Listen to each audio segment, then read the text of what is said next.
And we're talking about the River Mersey in Liverpool Bay. Merseyside Sub Aqua Club. They've asked me to go out with them, you know. They've asked me, they said, we're going to train you up and we're going to take you out scuba diving. Never got I think the pandemic stopped it because it stopped pretty much everything, didn't it?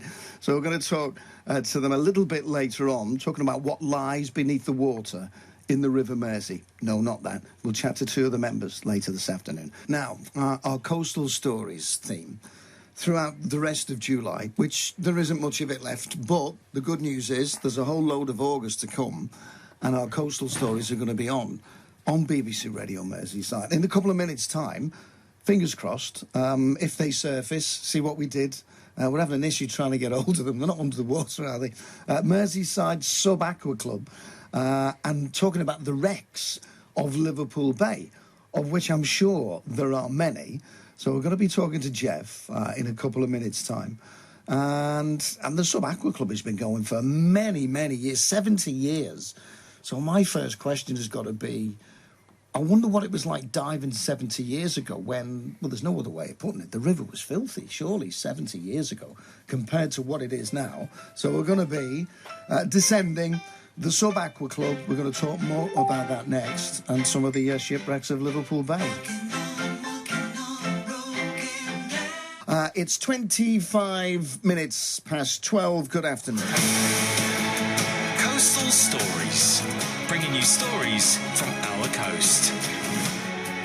And some of those stories have been absolutely brilliant. Got another one for you coming up. Over the next few weeks, we're travelling around Merseyside, just sharing those stories of what we're blessed with is a fantastic coastline.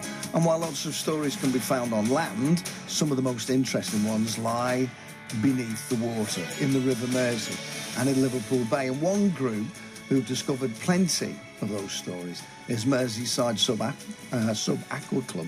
Been running for almost 70 years. Geoff Oldfield and Alan Jones are both members and are with us now. Good afternoon, lads. Thanks for being with us. Hi there. Hi, Tony. Hiya.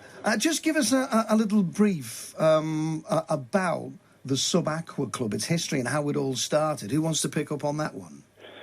I think Geoff's the boy for this. He sort of has delved into the history of the club. Off you go, Geoff. Okay, Tony. Well, we were formed in 1954 by Lieutenant Commander Ian Fraser, VC, a really famous guy on the Wirral. I think he's a freeman of the Wirral as well, but he got his VC for commanding a mini-sub and sinking a heavy cruiser, the Takao, in Operation Struggle, when limpet mines were placed on the hull by James McGuinness. And later, afterwards, when he left the Navy, he started a commercial diving company. And he started doing some try dives for the public in Guinea Gap Baths. And that's really how the thing got started. Well, I sit next to his daughter pretty much every day in the office, Nicky McKay. Yeah, Nicky, I sit next to his daughter. And he was the midget submarine man, wasn't he? As you say, went through the submarine nets and, you know, risked life and limb to be able to do this. And, of course, you've got Ian Fraser Walk, which is part of the promenade now over in New Brighton. Correct, yeah. Yeah, that's right. And then later on, we managed to negotiate a deal with the council to rent the clubhouse we're now in back in 1969, I think that was. Wow. And I didn't start diving until, 74, something like that, but I've been doing it a little while. Yeah, just a little bit. I wanted to ask, how has the river changed? I'm talking about, we always hear the story, I mean, it was a working river, it still is a working river to a degree, but then, all of those years ago, you know, it was pretty heavy traffic on the river, and there was the pollution issue as well.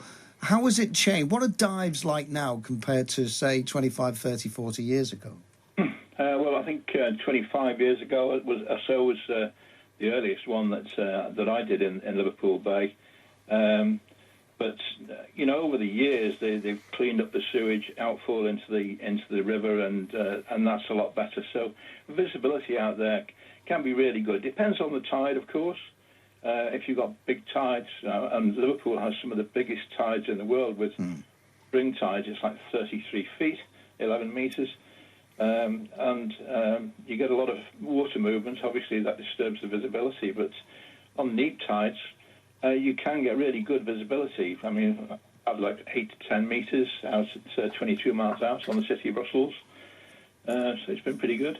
So what about you, Alan? What was it like on your first dive? You know, you go down there, you've trained for it, and you do it. Do you remember? Is it like, you know, passing your driving test? Do you remember your first dive? Well, I think at the time, Tony, if somebody had offered me a muddy pool, I'd have probably dived in that as well. And that was just the nature of the beast. You just couldn't get your head wet enough, often enough, really. But really, for most of us, the diving started in and around Anglesey, doing shallow dives, no more than 10 or 15 metres, on wrecks such as the Primrose Hill, and in and around the Triada Bay area, really. It was only really in the late 1980s that we got these big, heavy, rigid-hulled inflatable boats with massive engines on the back, which enabled us to start exploring really out into Liverpool Bay, because before that, we'd had these small, for want of a better expression, blow-up boats with relatively small engines in, which were just not suitable for going out in the bay. Of course, the other big advance was with eventually GPS coming in around about the early 1990s, and that revolutioned our ability to search and find wreckage under the water. So before GPS, then, what would you have done? Do you just drop a little marker buoy or something like that to go back if you wanted to revisit a wreck? Well, the most common way of doing it was actually by what was called transits, and that was lining up points on the land with each other. And when you had 2, if not preferably 3 transits all in a line, you knew you were actually on the wreck site. I can tell you it's an extremely accurate method of diving. Wow. 2 weeks ago, I was up off the Farne Islands diving a wreck called the Somali, and I remember vividly the first time I ever dived that wreck going back into the 1980s, that we did it purely on transits, and lo and behold, you landed on the engine block, so that's accurate. Yeah, it's tried and tested, isn't it? And what about some of the things that you've... I mean, are you allowed to take things... I mean, you can obviously take photos or whatever, but are you allowed to bring anything up from these wrecks, Alan? Well, there's no gold and silver down there, that's for sure. There's a lot of the green stuff, the brass, if you like, but anything which might have any interesting value, such as portholes or binnacles or ship's clocks or anything like that. In fact, China, anything really which would have any material value, you are obliged to report to the receiver of wrecks, which is now actually the Coast Guard. So in effect, they have a very smooth service whereby on a single form you can report the recovery of artefacts, and invariably they allow you to keep them. If something is of historic value, and again, Geoff will know more about this than I did, because I think he did more on it, was the wrecks like the Royal Charter off Anglesey, which was King Charles I's royal yacht, wow. Which was partially salvaged during the early 1980s. And things like that, they would undoubtedly take off you. What keeps you going back? You know, is it the possibility of discovering something else, or is it like, you know, going to visit an old friend, Geoff, you know, when you revisit a wreck that you've not been to for 10, 15 years? Yeah, it's the memories that you get when you're on the dive, and obviously reading up on the history of wrecks and what have you. You're visiting somewhere that is not really visited by many people other than divers since the day the ship sank. So there's a lot of history in there. And of course, one of the big things in Liverpool Bay is it's the seabed is soft sand, mud, sediments. There's not a lot of places for marine life to get somewhere to live, except shipwrecks. So the shipwrecks are absolutely festooned in marine life, and you get sort of soft corals and fish and crabs and lobsters and all kinds of stuff just all over the ships. And you also go further afield, aside from Liverpool. You mentioned, you know, Anglesey and North Wales. I remember many years ago somebody sent me, it was called a shipwreck map of Liverpool and around North Wales. The amount of wrecks that that are down there. I mean, it's absolutely mind-boggling, really, isn't it? Do we live in quite a treacherous area, then? Is that the reason why there's a hell of a lot of wrecks down there? Might sound like a real novice, silly question. I apologise if it is. Well, it's basically because the UK was one of the major shipping countries throughout the ages, and shipping coming into Liverpool and the Western approaches for 2 World Wars, that kind of thing. It was very, very busy indeed. So that's why you get a lot of shipwrecks, because the tides around here are particularly strong. Mm. And you run by volunteers, so are you always looking for new members to join? I mean, it's not like, I suppose you get trained up. You're not just given a mask and, a couple of tanks and say, follow us. It's a case of going through the procedure, I think, isn't it, obviously? Yeah, absolutely. All the instructor members of the club are all trained by the branch and have come up through the training regime.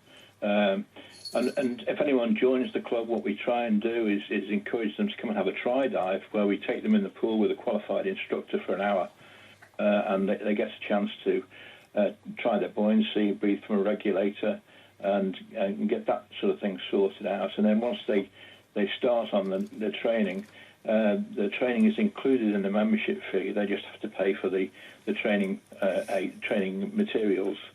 And obviously when they go diving, they pay a small amount to the club in boat levy and share the fuel and all that kind of thing. So it's relatively inexpensive compared to, going out and buying your own kit and buying your own boat and all that kind of stuff. So it's very, very interesting, and we see lots of people coming through. And if we want to find out more, we just search up Liverpool Sub Aqua Club. Is that the way we do it? Not Liverpool Sub Aqua Club, Merseyside Sub Aqua Club. Brilliant.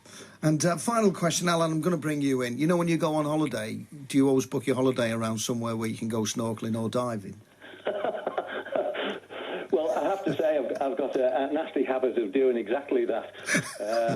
But my wife actually is quite understanding in these matters, and I think she realises that I'm better left to my own devices than trying to hang on the back of my fins. So invariably she'll send me off for an underwater adventure by myself. So I'm quite lucky in that regard. And she's so understanding. If you had to pick, then Mersey or Mediterranean?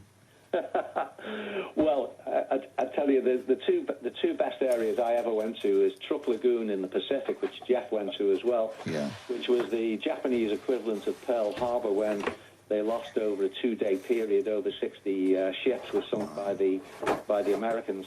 And Norway, the diving out of Bergen on the German World War II mercantile wrecks, which litter the coast there, which were bombed into oblivion by the RAF. And they cold, dark waters, but brilliant diving. Oh, I bet you've got some fabulous footage as well, photos and video too. Listen, we're running out of air. We're out of time. We've got to surface. So listen, thanks for talking to us, lads. Really appreciate it. Geoff, Oldfield and Alan chose Merseyside Sub Aqua Club. Search it all up if you want to find out some more. Have yourself a good day, lads. Thank you very much indeed. Cheers. Thanks, Tony. Take care. You're more than welcome. Thank you. Coastal Stories, bringing you stories from our coast. Isn't that brilliant? How fascinating is that? Absolutely stunning stories. And that's what we do throughout July and through August as well on BBC Radio Merseyside. Coastal stories, shipwrecks, the people, the communities, and even the little dinosaur footprints from many, many, many, many thousands of years ago. Yep, we've got them on our coast as well.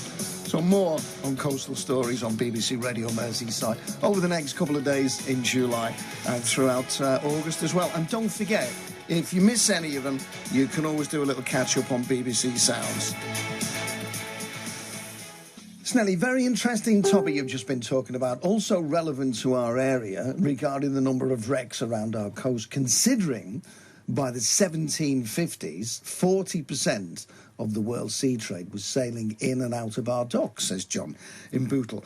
Well, that's why I preempted, when I was talking to the lads, that's why I preempted by saying forgive me if this is a novice or a stupid question, why there's so many wrecks. So it would go on to follow that if you've got a hell of a lot of vessels that are coming into our port, of course, it would naturally follow that we'd have more wrecks. Thank you for that, John. Snelly, fascinating item about the Sub Aqua Club. I'm gonna have to slow down, I think, Minty. I'm doing the gabbling thing. Yeah. I'll slow down. Hi again, Snelly. Fascinating item about the Sub Aqua Club. So thank you.